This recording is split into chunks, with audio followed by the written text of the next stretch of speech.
My name's Angelo, and welcome to We Want Picks. Every week, we break down full fight cards, giving you our picks, our bets, and our fantasy plays. So make sure you like this video and subscribe so you don't miss any of our content. And this breakdown is brought to you by BETU Play to Earn. BETU Play to Earn is the world's first play-to-earn sports and esports betting game. Check it out at betuearn.com. That's bet, the letter U, earn.com. Next up at UFC 271, we have the main event of the evening. We have the rematch between Israel Adesanya and Robert Whittaker. Israel Adesanya 21-1 overall, 4-1 in his last five, and the lone loss was a championship bid against Jan Blachowicz at light heavyweight. Robert Whittaker 24-4 overall, 4-1 in his last five, coming off three very one-sided decision wins. And this fight's a rematch, so we have to talk about what happened in the first fight. And you guys will disagree with me. I've argued with a few of you in the comments section because you guys know I love arguing. I'm from the Northeast. That's what we do. And let's talk about the first fight. The first fight, Israel Adesanya won by second round TKO. And if you just see that on Tapology and those stupid little colored bubbles and you say, oh, he knocked him out in the second round, same exact thing's going to happen. Look a little closer. Watch the fight. Look at the stats.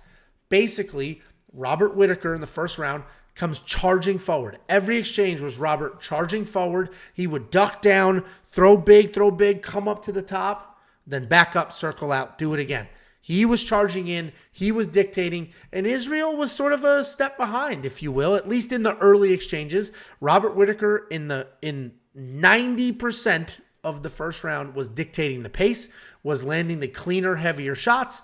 Unfortunately, at the very last 5 seconds of the first round, he was clipped, he was dropped, rounds over, resets. Second round starts, more of the same. Robert's charging in, throwing combinations straight to the head, charging in a little reckless, eventually gets caught, and that's how he gets put out. Frankly, if he doesn't get dropped at the end of the first round, he won that round. He was dictating the pace, he landed cleaner. The stats show that. He landed more significant strikes, more regular strikes. I think he was winning that first round until he was dropped, obviously, and then he lost and he was finished. And that's just context, because I know a lot of you are just looking for quick picks, quick information. Don't just go to Tapology, see what happened the first time, and assume it's exactly the same, because since then, Robert has made adjustments. Overall, Israel Adesanya is obviously an amazing kickboxer. He looked almost unbeatable in every fight that he's in, especially at middleweight, because obviously at light heavyweight, that didn't work out for him. He times his strikes really well. He's a great counter striker with a pretty good chin. That chin has been tested, and it holds up. He will literally roll his shoulders, bob his head, and just weave through anything coming his way. Almost nothing lands on him, and he quickly fires back with short hooks, straights. His takedown defense is solid at 80%, but both Jan and Marvin Vettori were able to take him down multiple times. Robert Whittaker is a very diverse striker. He has really good volume and incredibly active. He's constantly mixing up his striking and his movement patterns. He will lay out really heavy leg kicks and then immediately charge forward and then chase towards the head.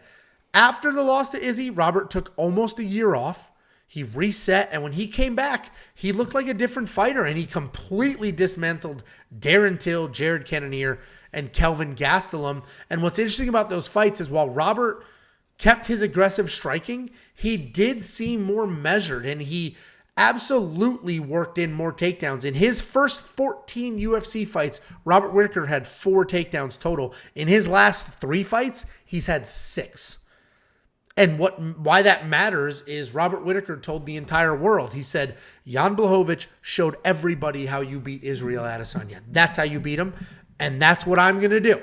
I'm going to follow Jan's game plan. Like, he literally says that. He's that open about it. And he's been following that game plan in his last few fights, pushing the pace, staying busy to the head, and then working in takedowns. But what's interesting is if that's the game plan, and if he wants to get in Izzy's face and take him down, obviously he's going to have to avoid the counter striking, the short hooks, which he did not avoid in their first fight. And if you go back and you watch Marvin Vettori versus Izzy the second time, Marvin took him down 4 times. 4 times and still lost that fight. And Izzy had a few surprises for him on the ground. So Israel Adesanya obviously left that Jan Blachowicz fight, made adjustments, worked on, not necessarily obviously worked on the takedown defense, but the takedown defense didn't hold up that well, but the scrambles and what happened on the ground were phenomenal in that Marvin Vettori fight, which he ultimately ended up winning. I don't think forward aggression alone is going to be enough for Robert. He will have to fight a perfect fight for 25 minutes to get this done. Israel Adesanya is my pick, but Robert Whittaker is prepared. Robert Whittaker has looked amazing in his last few fights, and I think this is a war. I do not think this is what the last fight was. I don't think we're looking at a first, second, or third round KO. Jakey boy, what do you think?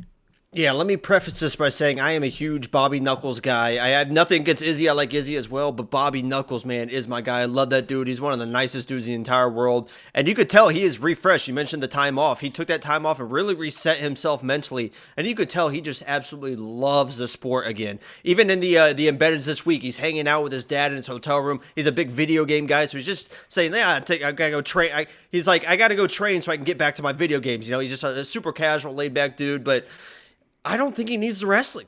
Everyone's talking about wrestle. Like, can he get the takedowns? Can he get the takedowns? Can he get the takedowns? I don't think he needs the wrestling. I agree with you. In that matchup, he was winning a lot of those exchanges, and Izzy looked looked really uncomfortable with Robert's pressure, and eventually he caught him. But even in that exchange, Whittaker snapped his head back with a jab or something, and that's kind of why he rushed in a little bit too hard and he ended up getting caught. But there's kind of three people in this division that can kind of go toe to toe with Izzy and could end up being Izzy in a striking match. I think Alex Pereira's one, right? He's shown that before. He's knocked out Izzy in kickboxing matches before. I think the other one is going to sound stupid, but I think Darren Till is one. I'm a big Darren Till guy, but Darren Till is a fantastic. Darren Till is a fantastic striker, and Izzy has even said, "I want to fight Darren Till because he is a fantastic striker." But honestly, I think that last person is Robert Whittaker. I don't think he needs the takedowns, and I love the fact that it is takedowns. Everyone's, I'm going to take him down. Can he defend the takedowns? Because I think he comes in. I think he feints those level changes, and I think when he feints those level changes, especially early, and Izzy's hands dropped, I think he's going to be able to come up and have success on the feet with some headshots, especially with his combos, the way he throws his combos, the 1, 2, 3, and then the head kick, the 1, 2, 3, and then the head kick. I think he's going to have some success there.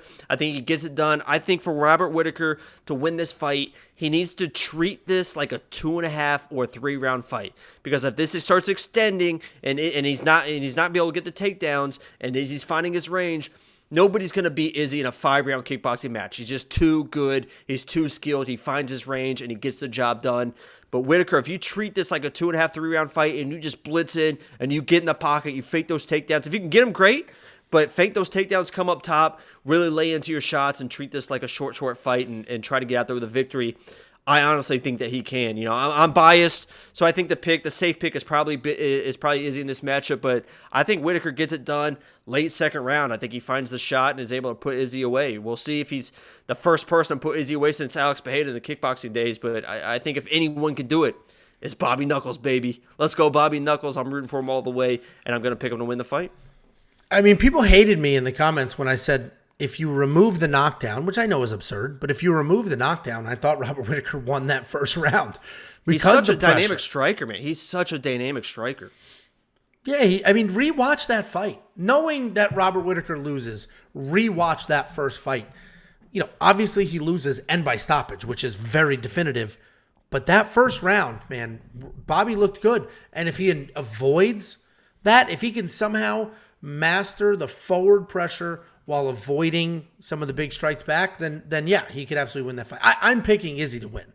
I think Izzy, what he did against Marvin Vettori after losing to Jan Blachowicz was so impressive to me. Because he lost to Jan. And then he came out there, fought somebody similar, was taken down 4 times, and then still won a very clear fight there. So that was very impressive. He made adjustments, and I think he'll have everything ready to go. So I like Izzy to win. You like Robert Whittaker to win. So it'll be a fun night for us to watch these fights together. I like Robert Whittaker for DraftKings, though. Even though Izzy's my pick, Robert Whittaker at $7,000. He may be the most undervalued fighter we've ever seen in a main event title fight. I mean, this is crazy. He's so good. Yeah, I mean, obviously you agree because you like him to win at 7,000. Yeah, I mean, yeah, he's an incredible fighter. I think people are. You know, what's funny is in that matchup. I know that he was a champ at the time, but I think Izzy was like a -130 favorite, and now he's almost like a 2-1 favorite. And I think Bobby has gotten better than Izzy has, if that makes any sense. Yeah. They both improved, but I think Bobby's a little bit better than he was. The problem is his last 3 fights were spectacular. And Jared Cannonier's a great win, but Till has looked trash as of late. And, you know, so He looked trash against. He was taken down versus. Okay, he was taken down Kelvin versus Brunson, but he was. I mean, he landed one flurry against Brunson, almost knocked him out. So he's on a Darren Till's one of the best 38 fight strikers in the UFC. Okay, what do you think of this Monkey Knife Fight line? I think it's more and more. I think this is a straight up war. 25 minutes. I think it's got to be more and more. Got to be. I think the safe play is more and more. Yeah, I agree with you, guys. If you want $50 free, go to wewantpicks.com/bets. Sign up, make a deposit. Let me know after you do, and I'll send you $50. It's that simple. Thank you so much for the watch. Like the video. Let's see if we can get ourselves to 100 likes, which we should be able to do. And make sure you join us Saturday for our pre-fight live stream at 1 p.m. Central. We will build a full card parlay, 15 fights with your picks from the live chat. And if the parlay hits, I will pay it out and it will go to the members of this channel. All the members of this channel will split that massive payout. We did a 13-fight parlay last week and missed. But we did a 13-fight parlay last week. I put out $10 and it was going to pay out, I think it was up to like 47. It was something absurd. Ton of money. 15 fights will be even crazier. wewantpicks.com/bets. Thank you so much for the watch, and we will see you later this week for our final stuff, Saturday for the pre-fight live stream.